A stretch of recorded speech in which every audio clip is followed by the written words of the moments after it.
Hello everyone and welcome back to our channel. This is the fourth lecture of AC circuits और आज के इस lecture में हम पावर इन AC सर्किट्स देखने वाले हैं।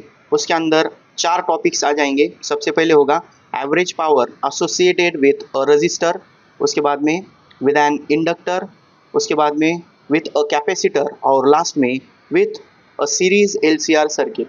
ये सभी टॉपिक्स को आज हम लोग डिटेल में स्टडी करने वाले हैं। तो पावर फाइंड आउट करने के लिए सबसे पहले हम उसके दो बेसिक फॉर्मूले से शुरुआत करते हैं। तो पावर का जो मैकेनिक्स के अंदर हम फॉर्मूला यूज़ करते हैं जनरली क्या होता है, वो power is equals to work done per unit time. Formula क्या होता है? Work done per unit time, सबसे बेसिक फॉर्मूला। और अगर कोई इलेक्ट्रिकल सर्किट होगा, डीसी सर्किट होगा, डीसी सोर्स होगा, तो उसके अंदर जो पावर होगी, पावर का फॉर्मूला उस केस के अंदर क्या होता है? Power P is equals to V into I, V into I. इसके अंदर V क्या होता है? V is the potential difference. ये क्या होगा? Potential difference. और दूसरा होता है I is the current, current in the circuit. तो इन दोनों टर्म्स का जो प्रोडक्ट होगा that will be the power associated with the DC source. ठीक है, तो ये हमें अब एसी सोर्स और एसी सर्किट के अंदर अप्लाई करना है। तो उसके लिए ये फॉर्मूला दोनों भी, ये जो दो हमने फॉर्मूलेस देखे हैं, मैकेनिक्स वाला और इलेक्ट्रिकल सर्किट वाला, इन दोनों का हमें यूज़ करना है। आगे जाके कैसे यूज़ करना है वो हम देखेंगे। तो सबसे पहले हम स्टार्ट करते हैं average power associated with a circuit containing a resistor only. सबसे पहले हम रजिस्टर का देख लेते हैं। सो हेडिंग है इसकी एवरेज पावर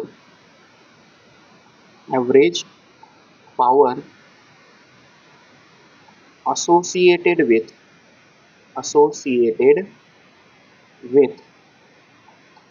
a resistor एक प्योरली रेजिस्टिव सर्किट होगा। इसको हम देख चुके हैं। मतलब इसके अंदर सिंपल एक रेजिस्टर हम कंसीडर करेंगे of resistance R which is connected to an AC source. ठीक है, इस तरह से हमने इसको कनेक्ट कर दिया। तो इस केस के अंदर जो EMF होगी, EMF E is equals to E0 sine omega t, इतना होगा। ठीक है, जो अल्टरनेटिंग EMF होगा उसका formula E0 sine omega T. ठीक है, उसके बाद में जो करंट होगा रजिस्टर के केस के अंदर, करंट और EMF दोनों भी सेम फेज के अंदर होते हैं। तो करंट का फॉर्मूला क्या आता है उसके अंदर? I equals to I0 sine omega T. मतलब किसी भी तरह का कोई भी फेज डिफरेंस नहीं है। ओके, तो अब हमें जो पावर फाइंड आउट करनी है, ठीक है, पावर। तो पावर का बेसिक फॉर्मूला क्या होता है? पावर का basic formula P is equals to current into potential और पोटेंशियल इंटू करंट। पोटेंशियल की जगह EMF आ जाएगा और करंट की जगह I, instantaneous value of current आ जाएगी। सो ये जो हम P फाइंड आउट कर रहे हैं, ये जो P होगा, ये P एग्जैक्टली क्या होगा? इंस्टेंटेनियस पावर होगी। वो क्या होगी? Instantaneous power. इंस्टेंटेनियस क्यों? कि जो हम AC सोर्स देखते हैं, AC सोर्स के केस के अंदर इस तरह से अगर हम पोटेंशियल E या करंट I किसी भी वैल्यू का अगर हम ग्राफ प्लॉट करेंगे तो इस तरह से होता है। इस तरह से वो साइन वेव के फॉर्म में होगा। तो इंस्टेंटेनियस पावर मतलब क्या? ये जो पावर है यहाँ पर चेंज हो रही है। हर जगह पर इसकी जो पावर होगी AC सोर्स की, वो चेंज होने वाली है। तो at a particular instant of time, for example P की वैल्यू यहाँ पर कोई दी होगी, तो उस वैल्यू के ऊपर यहाँ जो पावर मिलने वाली है वो पावर कितनी होंगी वो हम यहाँ कंसीडर करेंगे इंस्टेंटेनियस पावर के अंदर। So instantaneous power P is equals to formula क्या आ जाएगा? I into E, current into potential और पोटेंशियल इंटू करंट, ऐसा लिख सकते हैं। ठीक है, उसके बाद में हमें एवरेज पावर फाइंड आउट करनी है। सो एवरेज पावर का जो फॉर्मूला होगा, पावर का फॉर्मूला देखो कैसे आ जाएगा? Average power P average equals to work done in one cycle in one cycle in one cycle divided by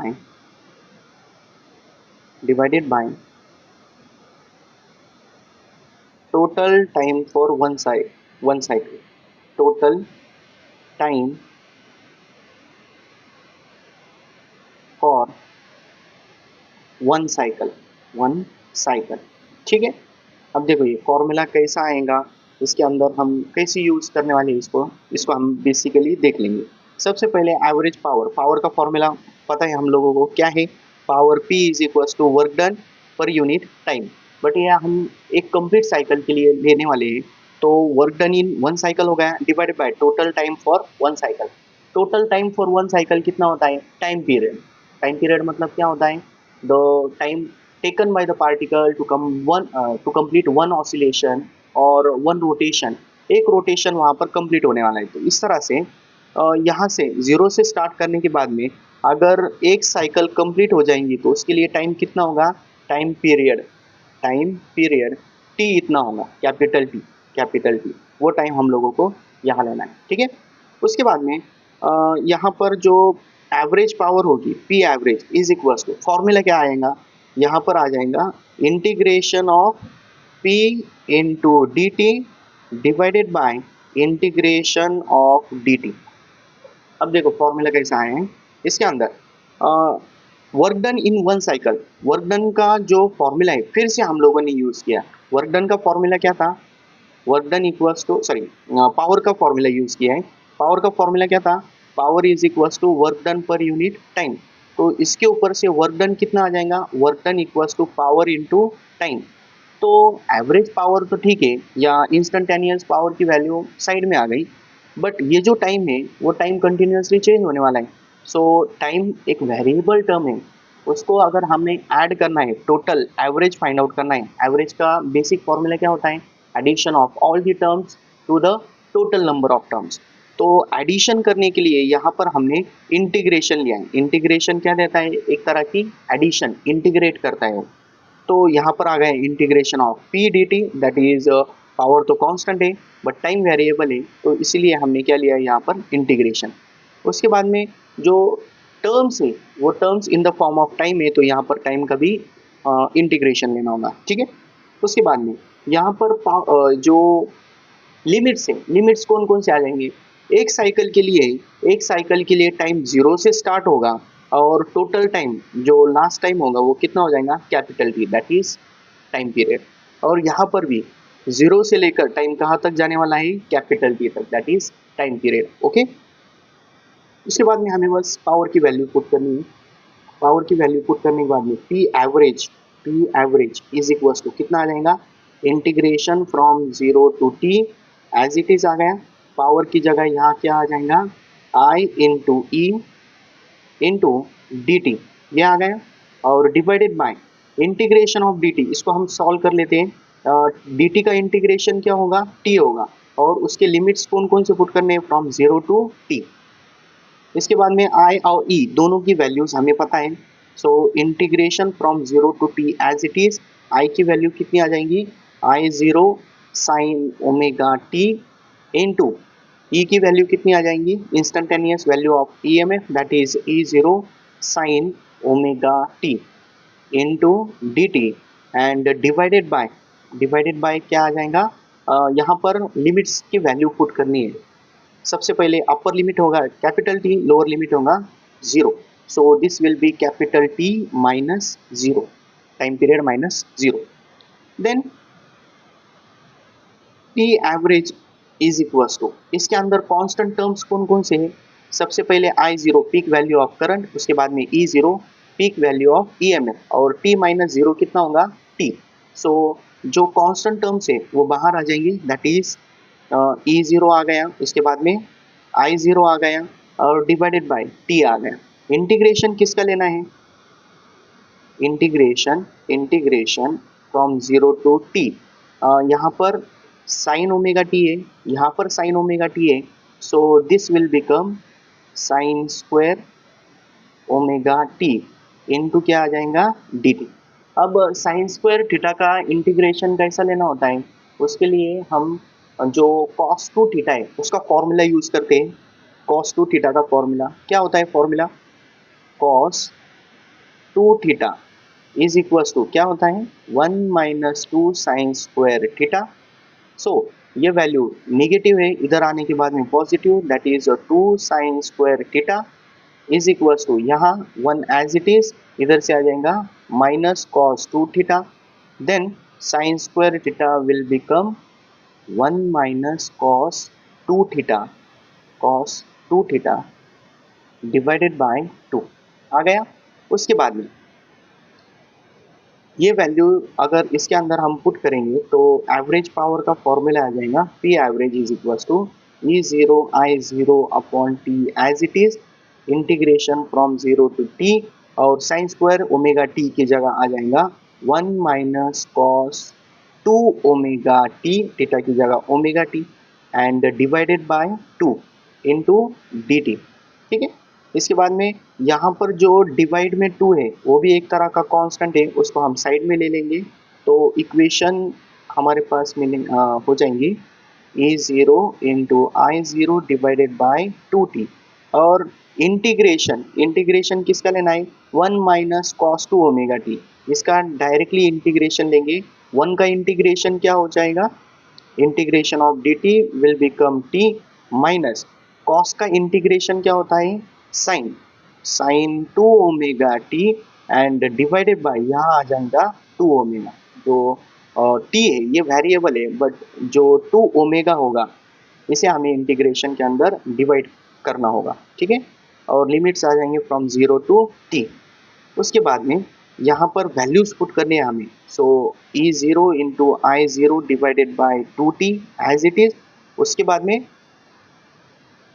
सबसे पहले हम अपर लिमिट पुट करेंगे। अपर लिमिट क्या है, यहाँ upper limit is capital T, तो यहाँ स्मॉल टी और यहाँ स्मॉल टी दोनों की वैल्यू क्या लेनी है हमें कैपिटल टी, और ओमेगा की वैल्यू भी पुट करनी है। ओमेगा मतलब क्या हो गया एंगुलर फ्रिक्वेंसी, उसकी वैल्यू एंगुलर फ्रिक्वेंसी की वैल्यू कितनी होती है omega is equals to 2 pi upon T होती है, ये वैल्यू भी हम पुट कर लेंगे।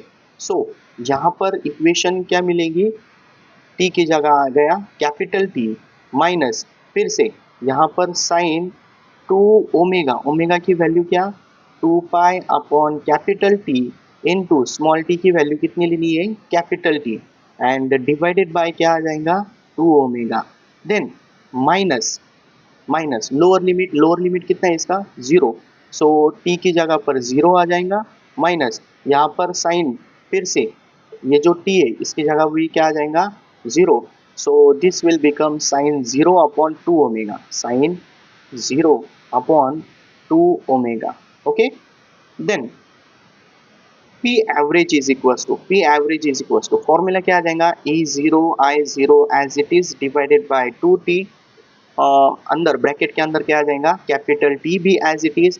इसके बाद में यहाँ पर ये कैपिटल टी और ये कैपिटल टी कैंसिल हो जाएगा, यहाँ क्या बनेगा फिर 2 into 2 pi, this will become 4 pi, sine pi 2 पाई 3 पाई 4 पाई, सबकी वैल्यू कितनी होती है 0, मतलब ये वैल्यू जो है यहाँ पर ये वैल्यू 0 हो जाएंगी। उसके बाद में next 0 as it is minus sine 0 की वैल्यू भी 0, मतलब बाकी सभी टर्म्स कितने हो गए 0, मतलब ये बन गया E0 into I0 divided by 2t multiply by bracket में बस t रह जाएगा। उसके बाद में फिर से यहाँ पर कैपिटल T कैंसिल हो जाएगा, और यहाँ पर E0 I0 अपॉन 2 है, उसको हम कैसे लिखेंगे बस सेपरेट करेंगे, E0 इंटू I0 दोनों को भी सेपरेट कर लिए, डिवाइडेड बाय 2 को हम कैसे लिख सकते हैं √2 इंटू √2, सो डिवाइडेड बाय √2, यहाँ पर भी आ जाएगा डिवाइड बाय √2, बस 2 को दो पार्ट्स के अंदर डिवाइड कर लिए।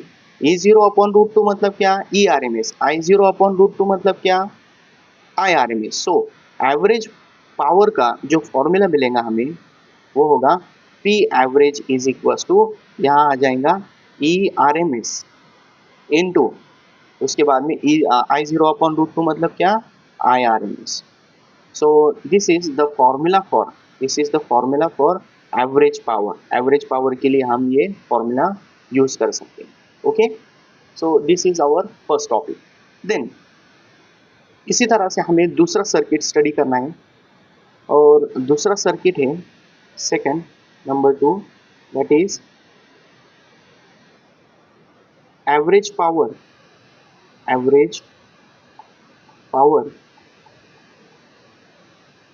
associated with a कैपेसिटर का देख लेंगे। कैपेसिटर,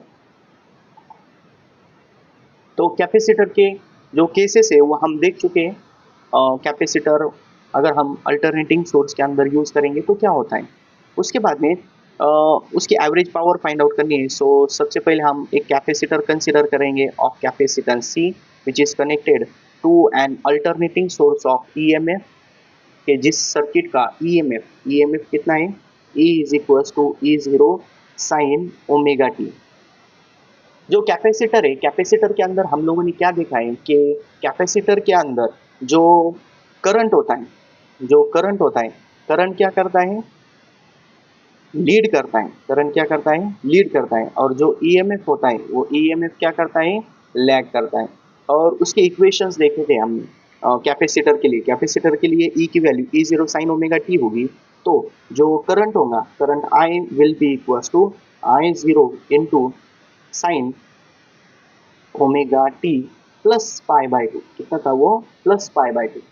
ओके, सो यहाँ पर हम ये जो sine omega T plus pi by two है, इसको अगर हम कंपेयर करेंगे जो बेसिक ट्रिग्नोमेट्री होती है उसके according, sine pi by two plus theta होगा तो उसकी वैल्यू क्या होती है, कॉस थीटा होती है। तो यहाँ पर हम कॉस थीटा की वैल्यू पुट कर देंगे। सो करंट जो होगा, current I is equal to instantaneous value of current will be I zero into cos omega T. ठीक है, इसके बाद में जो इंस्टेंटेनियस पावर होगी, इंस्टेंटेनियस पावर सेम फॉर्मूला है, सेम प्रोसेस है। इंस्टेंटेनियस पावर कितनी हो जाएंगी, P is equal to E into I, potential into current. उसके लिए यहाँ पर E और I दोनों भी दिया हुआ है। उसके बाद में हमें एवरेज पावर लेनी है। सो P एवरेज का वही फॉर्मूला यूज करेंगे। क्या फॉर्मूला था, work done in one cycle, work done in one cycle divided by क्या था, divided by time for one cycle, time for one cycle. और उसके बाद में हमने यहाँ फॉर्मूला पुट करने के बाद में क्या मिला था, integration of P into D T divided by integration of D T. और दोनों के लिमिट्स, एक साइकिल है मतलब ये जीरो से लेकर कैपिटल टी, टाइम पीरियड इतना होगा जीरो से कैपिटल टी। कैसे आया था वो हम लोग देख चुके हैं। यहाँ पर जो हमने P यूज किया है, this is instantaneous value of power. जो पहले हमने यूज किए सेम उसी प्रोसेस हमें फॉलो करना है। So average power will become P average is equal to, यहाँ पर वर्क डन की जगह इंटीग्रेशन लेना है, सो वो ले लेंगे। और integration from zero to T E0 into sine omega T, average power का। ये देखो यहाँ पर हमने जो फॉर्मूला यूज किया था, सॉरी इंस्टेंटेनियस पावर का, E इंटू आई है। E की वैल्यू कितनी होती है, E0 साइन ओमेगा टी, और I की वैल्यू कितनी है, I0 cos omega T into D T as it is. और divided by time for one cycle कितना होता है वो, कैपिटल टी। मतलब इसकी जगह हम डायरेक्टली कैपिटल टी यूज कर सकते हैं। तो कांस्टेंट टर्म्स बाहर ले लेंगे। कांस्टेंट टर्म्स कौन कौन से इसके अंदर, यहाँ E0 है peak value of EMF, I0 है पीक वैल्यू ऑफ करंट, दोनों भी कांस्टेंट है, इन दोनों को साइड में ले लेंगे। तो E0 into I0 divided by capital T भी साइड में आ जाएगा, into integration from zero to T, यहाँ रह जाएगा sine omega T into cos omega T into D T. Okay, उसके बाद में यहाँ हमें फिर से ट्रिग्नोमेट्री का एक फॉर्मूला यूज़ करना है। क्या फॉर्मूला है? साइन टू थीटा का फॉर्मूला क्या होता है? Two sine theta into cos theta होता है। Two sine theta into cos theta. उसको अगर हमें यहाँ यूज़ करना होगा तो उसके लिए इस इक्वेशन को multiply by to and divided by to करना होगा। मतलब सिंपल, इस इक्वेशन को मल्टीप्लाई बाय टू करेंगे और डिवाइडेड बाय टू करेंगे। ओके, सो इसके अंदर जो एवरेज पावर का फॉर्मूला है वो क्या मिलेगा हमें? जो डिवाइड का टू है उसको हम साइड में ले लेंगे तो वो बनेगा E0I0 अपॉन 2t। और यहाँ यहाँ क्या इक्वेशन आ जाएंगी? 0 to t two sine omega T into cos omega T into D T. हो गए? उसके बाद में फिर से E0I0 as it is divided by 2t integration from 0 to t और 2 sine omega T into cos omega T का formula आ जाएगा sine 2 omega T into D T. और साइन 2 ओमेगा टी का इंटीग्रेशन क्या हो जाएगा? E0I0 upon 2t as it is. Sign का इंटीग्रेशन क्या होता है? कॉस, तो minus cos 2 omega T divided by 2 omega आ जाएगा फ्रॉम 0 to t। उसके बाद में एवरेज पावर का फॉर्मूला बनेगा E0I0 अपॉन 2t और माइनस साइन भी हम बाहर ले लेंगे। इंटीग्रेशन के अंदर अब वैल्यूज पुट करने हैं। सो सबसे पहले कॉस 2 ओमेगा, ओमेगा की वैल्यू कितनी हुई है? 2 पाई अपॉन टी, जैसे हमने पहले यूज की थी वही वैल्यू। उसके बाद में क्या यहाँ पर स्मॉल टी की वैल्यू अपर लिमिट क्या है? कैपिटल टी, वो पुट कर लेंगे। उसके बाद में डिवाइडेड बाय 2 ओमेगा माइनस उसके बाद में लोअर लिमिट क्या है इसका? 0। सो कॉस 0 अपॉन कितना आ जाएगा? 2 ओमेगा। ओके, देन उसके बाद में यहाँ minus E0I0 upon 2t as it is. यहाँ क्या हो जाएगा? इसके अंदर ये t और ये t कैंसिल हो जाएगा तो cos 4 पाई आ जाएगा। क्या होगा वो? cos 4 पाई। cos 4 पाई कैसे फाइंड आउट करेंगे? उसके लिए देखो,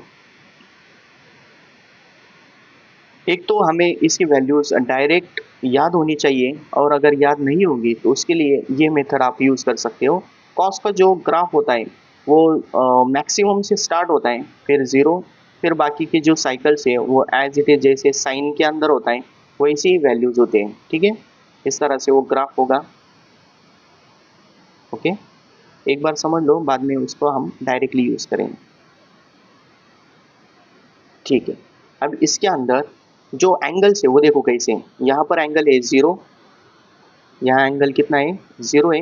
उसके बाद में ये एंगल हो जाएगा पाई बाय 2। कितना हो गया? Pi by 2। और ये एंगल होगा, ये हो जाएगा पाई। कितना हो गया वो? पाई। ये हो गया पाई। उसके बाद में यहाँ आ जाएगा 2 पाई। उसके बाद में ये आ जाएगा 3 पाई और लास्ट में ये आ जाएगा 4 पाई। मतलब cos 4 पाई की वैल्यू यहाँ पर, ये जो पार्ट है cos 4 पाई की वैल्यू कौन सी साइड में आ रही है? Positive maximum. पॉजिटिव मैक्सिमम कितना होता है cos का? +1 होता है। और निगेटिव मैक्सिमम कितना होता है? -1। तो cos 4 पाई की वैल्यू सिंपली क्या लेनी है? +1। सो यहाँ पर जो फॉर्मूला है उसके अंदर cos 4 पाई की वैल्यू आ गई 1 upon 2 omega as it is, minus cos 0 की value 1 divided by 2 omega. 1 minus 1 will become 0. So the average power associated with a capacitor is 0. Capacitor के केस के अंदर उसकी वैल्यू, एवरेज वैल्यू कितनी होती है? 0 होती है। क्लियर? उसके बाद में इसी तरह से हमें जो थर्ड सर्किट है उसको कंसीडर करना है। And the third circuit is average power associated with an inductor. इसको हम थोड़ा सा फास्ट में ले लेंगे क्योंकि जो कैपेसिटर है उसी तरह से इसका डेरिवेशन है। तो जल्दी जल्दी देखेंगे। Average power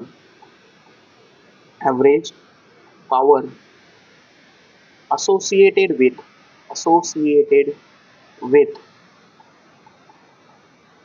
an inductor inductor के लिए जो करंट और ईएमएफ है उसकी वैल्यूज क्या होती है? ईएमएफ होता है E0 साइन ओमेगा टी और जो करंट होता है उसकी वैल्यू होती है I = I0 sine omega T minus pi by to होता है। इसके अंदर ईएमएफ लीड करता है और करंट लैग करता है। सो यहाँ पर ये जो sine omega T minus pi by two है, इसका जब हमने डेरिवेशन दिया था, वो डेरिवेशन लेते वक्त यहाँ हमने क्या यूज़ किया था, I zero as it is sine omega T minus pi by two, ये हमने माइनस कॉस ओमेगा टी की वैल्यू पुट की थी, माइनस कॉस ओमेगा टी। ठीक है। सो यहाँ हमें इंस्टेंटेनियस वैल्यू ऑफ करंट कितना लेना है, minus I zero into cos omega T लेना है। ठीक है। कैसे आया था वो हम लोगों ने उस लेक्चर के अंदर डिस्कस कर लिया है, उसको हम डायरेक्टली यूज करेंगे। So instantaneous value of power कितनी हो जाएंगी, instantaneous value of power P is equal to यहाँ आ जाएगा ई इंटू आई। ई और आई की वैल्यूज हमें पता है, वो हम आगे यूज करेंगे। ठीक है। उसके बाद में जो एवरेज पावर का फॉर्मूला है वो फिर से हम लोग यूज करेंगे। एवरेज पावर का फॉर्मूला क्या था, P average is equal to work done in one cycle, in one cycle divided by time for one cycle. Divided by क्या है, time for one cycle, one cycle. Integration का formula फिर से use करेंगे, integration from zero to T into P D T divided by integration from zero to capital T into D T. Okay. So same process है। उसके अंदर हम फिर से यहाँ पर पी एवरेज का फॉर्मूला क्या ले लेंगे, पी की वैल्यू पुट किए, यहाँ पर जो डी टी है, integration of D T from zero to T कितना आता है वो वन अपॉन टी। सो ये इसको साइड में ले लेंगे, one upon T integration from zero to T as it is P. P equals to क्या है, P is equals to E into I है। सो ई की वैल्यू पुट किए, E zero sine omega T, और I की value कितनी है, minus I zero cos omega T into D T. ये हो गया। उसके बाद में जो कॉन्स्टेंट से उसको हम बाहर ले लेंगे और माइनस साइन को भी बाहर ले लेंगे, तो ये बनेगा minus E zero into I zero divided by capital T. उसके बाद में यहाँ क्या रह गया, sign omega T into cos omega T, फिर से divide and multiply by to करना है। Divide and multiply by to करने के बाद में डिवाइड का टू यहाँ आ गया, मल्टीप्लाई का टू अगर ऊपर रहने दिया हमने, तो two sine omega T into cos omega T, this will be sine two omega T, मतलब zero to T into sine two omega T into D T, ये आ गया। उसके बाद में minus A zero into I zero divided by two T, integration of sine क्या होता है, कॉस होता है, so sorry minus cos, so minus cos two omega T divided by two omega from zero to T, ये उसके limits आ गए। उसके बाद में ये जो यहाँ पर माइनस साइन है, इसको अगर हम बाहर लेंगे तो ये माइनस और ये माइनस कैंसिल हो जाएगा, this will B positive. So E zero into I zero divided by two T, अब इसके वैल्यूज पुट किए, तो वैल्यूज पुट करने के बाद क्या आ जाएगा, कॉस टू ओमेगा, ओमेगा की value two pi upon T, small T की वैल्यू सबसे पहले upper limit that is capital T upon two omega, minus उसके बाद में lower limit that is zero, cos ऊपर आ जाएगा zero divided by two omega. फिर से यहाँ पर जो कैपिटल टी है, कैपिटल टी कैंसिल हो जाएगा, यहाँ two into two pi, this will be four pi, cos four pi की वैल्यू कितनी आती है, वन आती है। So this will become E zero I zero divided by two T, यहाँ आ जाएगा ऊपर cos 4 पाई की value 1 upon two omega, minus यहाँ cos 0 की value 1 upon two omega as it is, this will be also 0। सो average पावर associated with an inductor is also equals to 0। मतलब एवरेज पावर फिर से इंडक्टर के case के अंदर कितनी होने वाली है, 0 होने वाली है। ओके। सो अभी तक हमने जो तीन डेरिवेशंस देखे उसके अंदर बस रेजिस्टिव सर्किट होगा तो उसके लिए एवरेज पावर की कोई ना कोई वैल्यू आती है, अदरवाइज बाकी सभी के लिए वो कितनी है, 0 है। लास्ट हमारा टॉपिक रह गया है इसके अंदर, एवरेज पावर, एवरेज पावर associated with associated with LCR circuit, LCR circuit. अब LCR की जो केस है उसके अंदर जो डेरिवेशन मिलने वाला है वो डेरिवेशन थोड़ा सा लिंकी है, एकदम ध्यान से समझ लो। इससे पहले हमने जो साइन स्क्वायर ओमेगा टी और साइन 2 ओमेगा टी इस तरह से दो इंटीग्रेशंस लिए, उनका हमें यहाँ यूज करना है, सेपरेटली फाइंड आउट करेंगे। सो सबसे पहले एवरेज पावर का जो फॉर्मूला है उसमें हम यहाँ पर ईएमएफ की वैल्यू सेम वही आ जाएंगी, ये 0 साइन ओमेगा टी। बट जो करंट होगा, करंट देखा है हमने, रेजिस्टिव सर्किट होगा तो उसके अंदर करंट और ईएमएफ सेम डायरेक्शन में होता है। अगर इंडक्टिव आ गया तो उसके अंदर करंट लैग करता है, और अगर कैपेसिटिव होगा तो उसके अंदर करंट लीड करता है। तो इस तरह से लीड और लैग की वजह से करंट जो होगा उस करंट की वैल्यू हम क्या लेंगे, I is equal to I0 into sine omega T plus और माइनस पाई, वेयर पाई ये जो पाई हमने लिया है, this pi is nothing but the phase difference. जो इम्पेडेंस ट्रायंगल है उसके अंदर देखा है हमने फेज डिफरेंस कैसे आता है, उसकी वैल्यू कैसे फाइंड आउट करनी होती है। तो यहाँ पर वो पॉजिटिव है या निगेटिव है वो भी हमें नहीं पता है। सो इसके लिए हम क्या लेंगे, यहाँ पर प्लस और माइनस पाई लेंगे।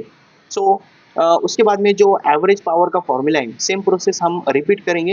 एवरेज पावर का फॉर्मूला क्या है, P average is equal to work done in one cycle to the divided by क्या आ जाएगा, टाइम फॉर वन साइकिल। तो इसी फॉर्मूले का अगर हम यूज करेंगे तो डायरेक्टली इंटीग्रेशन की जो प्रोसेस है वो स्टार्ट करते हैं हम from 0 two T into P into D T, और डिवाइडेड बाय इंटीग्रेशन लेने के बाद यहाँ क्या मिलता है, कैपिटल टी।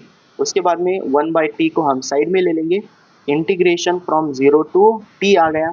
उसके बाद में p की वैल्यू e इंटू आई होती है, e की वैल्यू कितनी पुट करेंगे, E0 साइन ओमेगा टी, और i की वैल्यू क्या पुट करनी है, I0 sine omega T plus और minus pi into D T आ गया।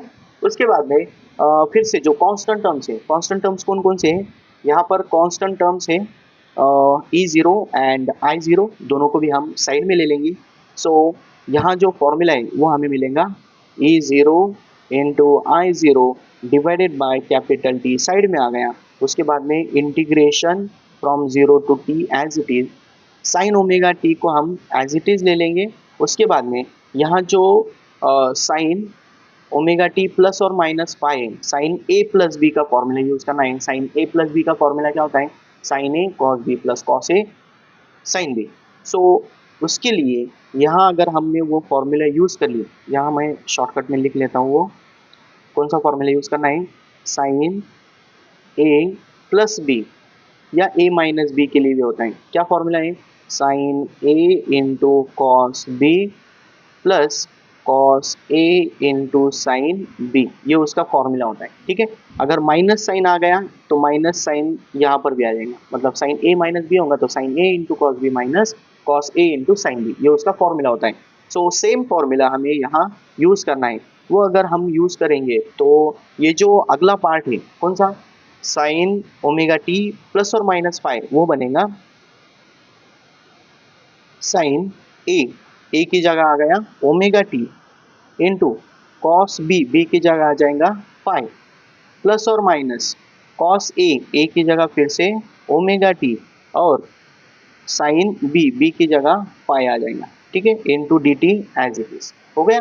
उसके बाद में यहाँ ये जो साइन ओमेगा टी है, इस साइन ओमेगा टी से हम पूरे इक्वेशन को मल्टीप्लाई करेंगे तो एवरेज पावर का जो फॉर्मूला है वो क्या आ जाएगा, P average is equal to, इसके अंदर E0 I0 अपॉन टी, ये तो एज इट इज आ जाएगा। उसके बाद में इंटीग्रेशन फ्रॉम 0 टू t, ये भी एज इट इज। उसके बाद में हमें ये जो साइन ओमेगा टी, यहाँ जो साइन ओमेगा टी है इसको सबसे पहले इस टर्म से मल्टीप्लाई करना है, उसके बाद में साइन ओमेगा टी को इससे मल्टीप्लाई करना है। तो इक्वेशन जो है, इक्वेशन क्या मिलेंगी, यहाँ अगर हम मल्टीप्लाई करेंगे sign omega T into sine omega T, this will become sign square omega T. तो पहली टर्म यहाँ पर क्या आ जाएंगी, पहली टर्म होगी sign square omega T, sine square omega T, और दूसरी टर्म क्या आ जाएंगी into cos pi, cos pi plus और माइनस दूसरे यहाँ पर फिर से ये जो साइन ओमेगा टी है इसको हमें इस इक्वेशन से मल्टीप्लाई करना है, तो वहाँ क्या आ जाएगा sine omega T into cos omega T into sine pi और ब्रैकेट के बाहर D T as it is. ठीक है, सो ये जो इंटीग्रेशन है इस इंटीग्रेशन को हमें सॉल्व करना है। सॉल्व करने के लिए सबसे पहले हम उसको सेपरेट कर लेंगे। तो एवरेज पावर का जो फॉर्मूला है वो फॉर्मूला क्या मिलेगा, P average is equal to E zero into I zero divided by T. सबसे पहले इंटीग्रेशन इसका लेंगे हम पहले ब्रैकेट का, इसके अंदर ये जो टर्म है कौन सी cos pi, pi is the phase difference which is constant, so एक कांस्टेंट टर्म है उसको इंटीग्रेशन से बाहर ले लेंगे तो हमें यहाँ मिलेगा cos pi into integration, integration किसका लेना है from zero to T sine square omega T into D T, इसका इंटीग्रेशन लेना है प्लस और माइनस दूसरी टर्म के अंदर फिर से यहाँ पर कॉस ओमेगा टी एक टाइप का कांस्टेंट है उसको सॉरी साइन फाई यहाँ पर एक कांस्टेंट है, साइन फाई यहाँ जो दिया हुआ है फेज डिफरेंस बस यहाँ पर दोनों के अंदर टी प्रेजेंट है तो वो कांस्टेंट नहीं आएगा, तो साइन फाई को हम साइड में ले लेंगे। Integration, integration from zero to T क्या आ जाएगा sine omega T into cos omega T into D T, ये दोनों भी इंटीग्रेशन हम सॉल्व कर चुके हैं। तो जल्दी जल्दी देखेंगे पी एवरेज का formula E zero into I zero into capital T और इसके बाद में cos pi as it is, sine square omega T का इंटीग्रेशन लेने के लिए हम क्या यूज़ करते हैं one minus cos two omega T divided by two use करते हैं। ठीक है, into D T as it is आ जाएगा प्लस और minus sine pi as it is, उसके बाद में इंटीग्रेशन इसको सॉल्व करने के लिए divide and multiply by two करते हैं। मल्टीप्लाई का टू अगर एज इट इज रखेंगे two sine theta into cos theta क्या होता है sine two theta, so zero to T यहाँ आ जाएगा साइन टू थीटा, थीटा की जगह omega T into D T आ गया। Okay, so next term E zero I zero divided by capital T as it is, उसके बाद में cos pi as it is और इसमें जो डिवाइड का टू है उसको भी साइड में ले लेंगे तो बचा क्या इसके अंदर one minus cos two omega T, one into D T क्या हो गया बस वो D T, integration of D T is T और कॉस का इंटीग्रेशन होगा साइन, तो यहाँ नेक्स्ट केस के अंदर हमें क्या मिलेगा टी माइनस कॉस का integration sine two omega T upon two omega, ये कांस्टेंट है टी वेरिएबल है टी तो आएगा उसके बाद में ये to omega as it is divide में आ जाएगा from zero to capital T, ये इसके लिमिट्स आ गए प्लस और माइनस यहाँ sine phi upon two integration sine two omega T का इंटीग्रेशन क्या होगा minus cos two omega T divided by two omega from zero to T आ जाएगा। Okay, then in the next step यहाँ पर हमें वैल्यूज पुट करने हैं। वैल्यूज पुट करने के लिए सबसे पहले P average is equal to E zero into I zero divided by capital T आ गया, उसके बाद में cos phi divided by two as it is. सबसे पहले हम अपर लिमिट पुट करेंगे, अपर लिमिट क्या है इसका capital T, so capital T minus यहाँ आ जाएगा साइन टू इंटू ओमेगा की value two pi upon T into small T की वैल्यू सबसे पहले अपर कैपिटल टी आ जाएगा, उसके बाद में minus lower limit small T की वैल्यू जीरो आ जाएंगी, उसके बाद में क्या ये जो साइन टू ओमेगा टी उसकी जगह क्या आ जाएगा sine zero upon two omega. ठीक है, ये हो गई पहली टर्म। उसके बाद में प्लस और माइनस नेक्स्ट टर्म क्या है इसके अंदर प्लस और माइनस कॉस की सबसे पहले अपर वैल्यू पुट करेंगे, अपर लिमिट क्या है उसका माइनस कॉस अपर लिमिट है टू ओमेगा की जगह क्या आ जाएगा two pi upon capital T into capital T upper limit divided by two omega, minus minus plus हो गया और यहाँ पर कॉस की वैल्यू फिर से जीरो आ जाएगी cos zero upon two omega bracket complete.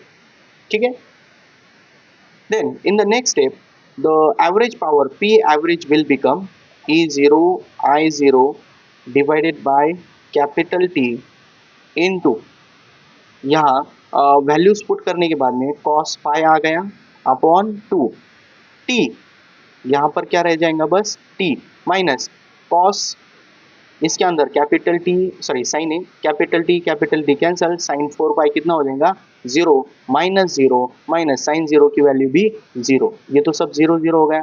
उसके बाद में प्लस और माइनस, यहाँ पर कैपिटल टी कैंसिल हो जाएगा, cos 4 की वैल्यू कितनी होती है 4 पाई, cos 4 पाई की वैल्यू 1 होती है, सो -1 और +1, cos 0 की वैल्यू +1, -1 + 1 विल बिकम 0, मतलब यहाँ पर भी वैल्यू कितनी आ जाएंगी 0 आ जाएंगी। मतलब यहाँ फाइनल इक्वेशन क्या आ जाएंगी, P average is equal to E0 I0 divided by 2 into capital T into cos pi as it is, और ब्रैकेट के अंदर कौन सी टर्म है बस कैपिटल टी है। सो इसके अंदर का जो कैपिटल टी है यहाँ और यहाँ का दोनों भी कट हो जाएगा, और इस इक्वेशन को हम कैसे लिख सकते हैं, इस इक्वेशन को हम P average is equal to E0 I0 into cos pi as it is आ गया, और डिवाइड में 2 रह गया, बस 2 को कैसे लिखेंगे √2 इंटू √2, बस सेपरेट कर लिए। सेपरेट करने के बाद में फिर से इक्वेशंस को सेपरेट करने के बाद में E0 अपॉन √2 आ गया इंटू I0 अपॉन √2 आ गया इंटू कॉस पाई, ठीक है। सो ये जो वैल्यू है E0 अपॉन √2, E0 अपॉन √2 मतलब क्या होता है ERMS, so P average is equal to ERMS into I0 by √2 मतलब क्या IRMS इंटू क्या आ जाएगा यहाँ पर cos phi। This is the final formula for the average power associated with an LCR circuit, series LCR circuit. इसके अंदर बस वो RMS values of current and EMF के ऊपर ही नहीं, बल्कि उसके अंदर जो cos phi है उसके ऊपर फेज डिफरेंस होता है उसके ऊपर भी वो डिपेंड करेगा, ठीक है। तो ये जो टर्म है यहाँ पर cos phi, this cos phi is known as power factor, इसको क्या बोलते हैं पावर फैक्टर। सो ये जो फॉर्मूला है cos phi का फॉर्मूला क्या मिलेगा हमें, cos phi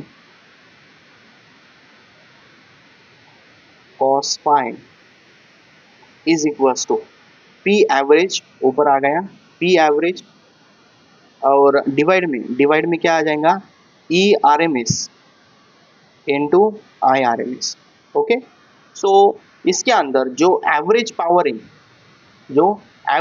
है उस एवरेज पावर को हम बोलेंगे ट्रू पावर, क्या बोलेंगे उसको ट्रू पावर, वो क्या होती है ट्रू पावर, और डिवाइडेड बाय क्या है नीचे क्या है ERMS इंटू IRMS, ये RMS वैल्यूज है। ये जो RMS वैल्यूज होती है वो सर्किट टू सर्किट चेंज होने वाली है, उसकी वैल्यूज हमें पता है कैसे चेंज होती है। उसके वो जो दोनों का मल्टीप्लिकेशन होगा, उन दोनों के मल्टीप्लिकेशन को हम एपरेंट पावर बोलेंगे। So the ratio of apparent power लिख लेता हूँ, the ratio of true power to the apparent power is known as power factor. cos pi जो होगा उसको हम क्या बोलेंगे पावर फैक्टर। सो यहाँ पर जो हमें फॉर्मूला मिल चुका है cos पाई मतलब क्या है power factor is equals to, क्या फॉर्मूला है ट्रू पावर, ऊपर क्या आ जाएगा ट्रू पावर, और डिवाइड में क्या आ जाएगा एपरेंट पावर,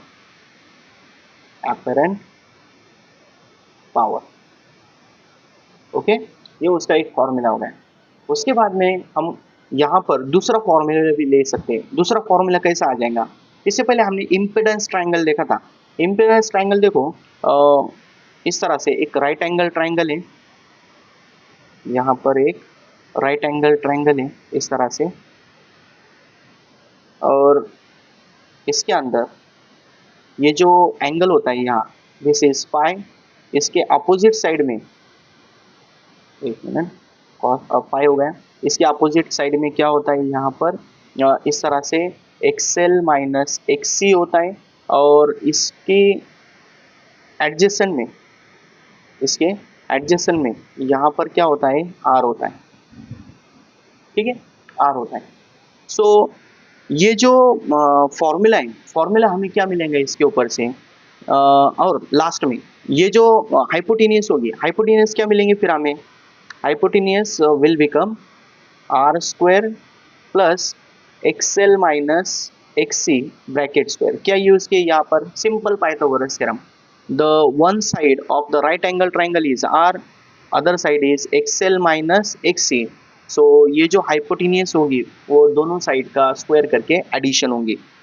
तो इसके ऊपर से अगर हम पावर फैक्टर का फॉर्मूला देखेंगे तो वो क्या आ जाएगा, कॉस पाई। पावर फैक्टर मतलब क्या, कॉस पाई। इस ट्राइंगल के ऊपर से कॉस की वैल्यू क्या आ जाएंगी, कॉस मतलब क्या, एडजेसेंट अपॉन हाइपोटेनियस। तो एडजेसेंट में क्या है, capital R, that is resistance R, and divided bye ये जो हाइपोटेनियस है, हाइपोटेनियस क्या है यहाँ पर, हाइपोटेनियस सॉरी यहाँ पर स्क्वायर रूट रहेगा, स्क्वायर रूट है। तो स्क्वायर रूट ऑफ क्या आ जाएगा यहाँ पर, R square plus XL minus XC bracket square, impedance triangle के ऊपर से। ओके, और ये जो square root of R square plus XL minus XC bracket square होता है वो होता है इम्पिडेंस। सो कॉस पाई का जो दूसरा फॉर्मूला होगा वो हो जाएगा cos pi is equal to R upon Z, that is ऊपर क्या आ जाएगा, ऊपर होगा रेजिस्टेंस, रेजिस्टेंस और डिवाइडेड बाय जेड, जेड मतलब क्या, impedance. So the ratio of resistance to the impedance is known as power factor. ये उसका दूसरा फॉर्मूला आ गया, सॉरी दूसरी डेफिनेशन आ गई। पहली definition, the ratio of true power to the apparent power is known as power factor. दूसरा आ गया resistance per unit impedance is also known as power factor. इसके ऊपर से अगर एक्सएल और एक्सी दोनों की वैल्यू अगर सेम होगी, दोनों की वैल्यू अगर सेम हो जाएंगी तो यहाँ पर क्या मिलेगा, देखो एक बार कुछ केसेस है, उन केसेस को डिस्कस कर लेते हैं। If XL equals to XC, पहली केस क्या है, XL equals to XC, XL equals to XC होगा तो यहाँ पर दोनों की जो सब्ट्रैक्शन है दिस विल बी जीरो। यहाँ क्या रह जाएंगे, बस square root of R square, मतलब क्या, आर। तो इसके अंदर फॉर्मूला क्या आ जाएगा, cos pi is equals to R upon R, R upon R मतलब कितना, 1। और कॉस की वैल्यू 1 कब होती है, जब फेज डिफरेंस कितना होगा, 0। और फेज डिफरेंस 0 कब होता है, जब सर्किट प्योरली रेजिस्टिव होगा, प्योरली रेजिस्टिव मतलब प्योरली रेजिस्टिव सर्किट होगा। तो उस केस के अंदर जो पावर फैक्टर है, पावर फैक्टर कितना मिलेगा हमें, 1 मिलेगा। ठीक है, उसके बाद में कुछ केसेस के अंदर आर की वैल्यू पुट करनी है, कुछ केसेस के अंदर सर्किट इंडक्टिव होगा या कैपेसिटिव होगा, वो हम इससे डिसाइड कर सकते हैं। ओके, बाकी की केसेस बुक के अंदर शॉर्टकट में दिए हुए, वो आप लोग वहाँ से देख सकते हो। सो आज का लेक्चर यहीं पर हम एंड करेंगे। आज हमने पावर इन एसी सर्किट देखा, उसके अंदर रजिस्टर, कैपेसिटर, इंडक्टर और लास्ट में एलसीआर सर्किट की पावर कैसी होती है वो सब हम लोगों ने डिटेल में डिस्कस कर लिया है। ठीक है, सो आप लोगों को इसके ऊपर जो मैंने नोट्स लिए हैं, इस तरह से जो नोट्स जो सिंपल फॉर्म में होते हैं थोड़े, तो ये नोट्स अगर आपको चाहिए होंगे तो मुझे आप बता दो, कमेंट्स के अंदर बता दो।